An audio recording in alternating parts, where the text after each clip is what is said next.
உயர்ந்த மனிதன் படத்தில் நாளை இந்த வேலை பார்த்து ஓடிவானிலான்னு சுசீலாமா பாடின பாட்டு, அந்த சந்தோஷமான அந்த பாடல் நினைக்கும் போது இன்னொரு டயத்தில் நான் அழுதுருக்கேன். ஒரு ப்ரோக்ராம் நாங்கள் வெளியூருக்கு போகிறதாக ஒத்துக்கிட்டு சுசீலாவெல்லாம் அழைச்சிட்டு போகிறதா இருந்தோம், ஃபாரின் ப்ரோக்ராம் யூரோப் கண்ட்ரியில்.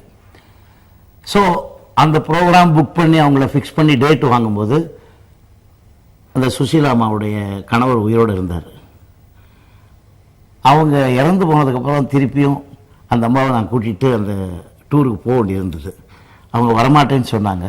இல்லை, உங்களுக்கு ஒரு சேஞ்ச் இருக்கும் வாங்கன்னு நான் ரொம்ப வற்புறுத்தி கூப்பிட்டு போனேன். ஜனங்கள்லாம் சேர்ந்து ஒரே சத்தம் போட்டு அந்த உயர்ந்த மனிதன் பாட்டை பாடுங்கன்னு ஒரே ஆரவாரம் பண்ணாங்க.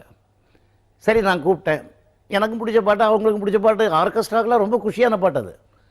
சார் பாட ஆரம்பித்தாங்க.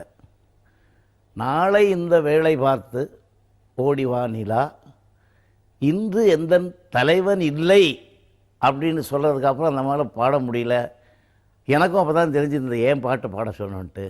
ஏன்னா அந்த அவங்க புருஷன் இருந்து ஒரு 3 மாதம் கூட ஆகலை. அப்போ தான் நான் கூப்பிட்டு போயிருந்தேன். இந்த பாட்டு பாட வச்சேன். ஏன்டா அந்த பாட்டை பாட வச்சோன்னு ரொம்ப மனசு வேதனையாக போச்சு. அது சில டயத்தில் அந்த பாடல்களுடைய வரிகள் சில டயத்தில் அது மாதிரி அறம் விழுற மாதிரி இருக்கும் அப்படிங்கிறதுக்கு எனக்கு ரொம்ப சில அனுபவங்கள் இருக்குது.